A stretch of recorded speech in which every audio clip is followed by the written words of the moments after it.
মাশাআল্লাহ। বই তো পড়ার জন্য, এই জন্য আমি কিনলাম যাতে আমরা সবাই বই কিনতে পারি। যারা এখানে আসবেন আশা করি সবাই বই কিনবেন। আশা করি ছাত্র শিবিরের এই ভূমিকা ভবিষ্যতেও অব্যাহত থাকবে এবং আমরা সবার মাঝে এটা ছড়িয়ে দিতে পারবো ইনশাআল্লাহ। আপনি কেমন, বেচা কিনা ভালো হচ্ছে? মাশাআল্লাহ। আরো একটা, মাশাআল্লাহ। ঠিক আছে। এটাও হচ্ছে আমাদের শাখা থেকে বের করা হয়েছিল হ্যান্ডেলের মাধ্যমে। আব্দুল মালিক ভাইয়ের সকল লেখা। সকল লেখা না? এই বছর বের করা হয়েছে। আচ্ছা, এইগুলো একটু দাও তো আমাকে, এটা দাও। এগুলো ভাউচার করে দেবা, আমি টাকা পরিশোধ করে দেবো। সূরা কোরআনের শেষের সূরা সমূহের দাস। শিক্ষা ব্যবস্থা নিয়ে আমাদের অবজারভেশন, এটা একটু দিয়ে দাও। ও, এটা বের হয়েছে এখন। এটা তো যে বিজ্ঞান সিরিজের বিজ্ঞান সিরিজ যেটা চলো, সেটা নতুন করে এখন আলাদা আলাদা করা হচ্ছে। আলহামদুলিল্লাহ। আরো বের হবে অনেকগুলো ভাই, কাজ চলতেছে। 10টা না 12টা বের হবে কথা, একটা বের হচ্ছে। আলহামদুলিল্লাহ।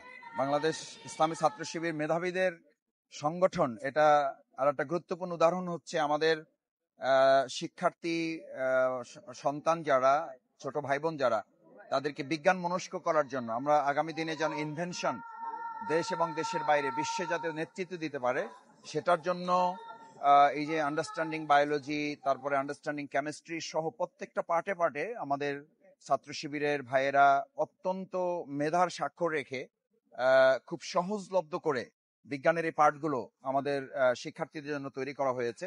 আমরা এগুলো অনেক আগে থেকেই এটা চলমান আছে, এখন এটাকে আরো আধুনিকায়ন করা হয়েছে, সহজ করা হয়েছে এবং আমাদের শিক্ষার্থীদের বুঝার জন্য উপযুক্ত করে দেওয়া হয়েছে। শুধু ইংলিশ, এটা বাংলা তো আলাদা। আচ্ছা, এটা একটা নিচ্ছি, সব একযোগে টাকা পরিশোধ করা হবে ইনশাআল্লাহ, মানে যা ব্যাগে একসাথে যা আছে। Thank you. একটা ডায়েরি গল্প, মানে শেখ হাসিনার খুব গল্প করা হয়েছে।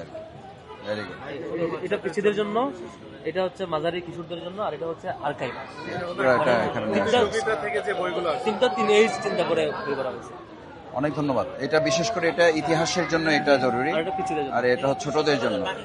ছোটরা এটা পড়লে ডায়েরিটা চিনবে, ডায়েরিটা কেমন ছিল, কিছু একটা ছিল আমাদের এক সময়।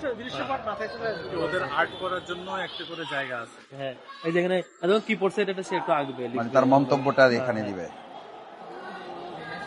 এটা তো সিলেবাসে অন্তর্ভুক্ত করতে হবে।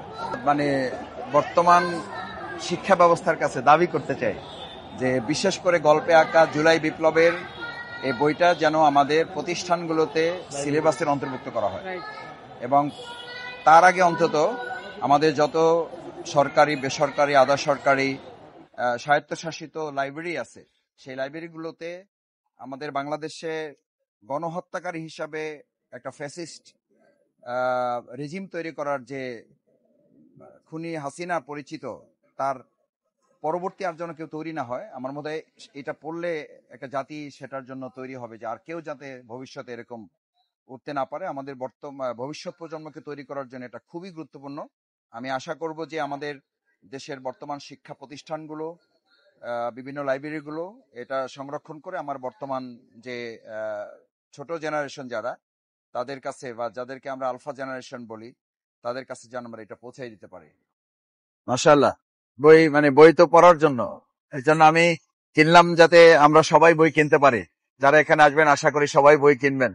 বই কেনা দরকার, বই নিজে রাখা দরকার, বই অন্যদেরকে দেওয়া দরকার। মানে একটা জাতি বা একটা সমাজ যত বেশি বইয়ের প্রতি আগ্রহ হবে, সেই সমাজ, সেই জাতি তত বেশি উন্নত হবে ইনশাআল্লাহ। এই জন্য আমাদের ছাত্র শিবিরের শাখায় বইগুলো অর্ডার দিলে পাওয়া যাবে। সমাজ, আমাদের অভিভাবক, শিক্ষক সমাজ, তাদের মাঝে আমাদের যত বেশি ছড়িয়ে দেওয়া যাবে, আমরা তত বেশি উন্নত, আদর্শ, নৈতিক এবং দক্ষ একটা জনগোষ্ঠী আমরা তৈরি করতে পারবো ইনশাআল্লাহ। আশা করি ছাত্র শিবিরের ভূমিকা ভবিষ্যতেও অব্যাহত থাকবে এবং আমরা সবার মাঝে এটা ছড়িয়ে দিতে পারবো ইনশাআল্লাহ।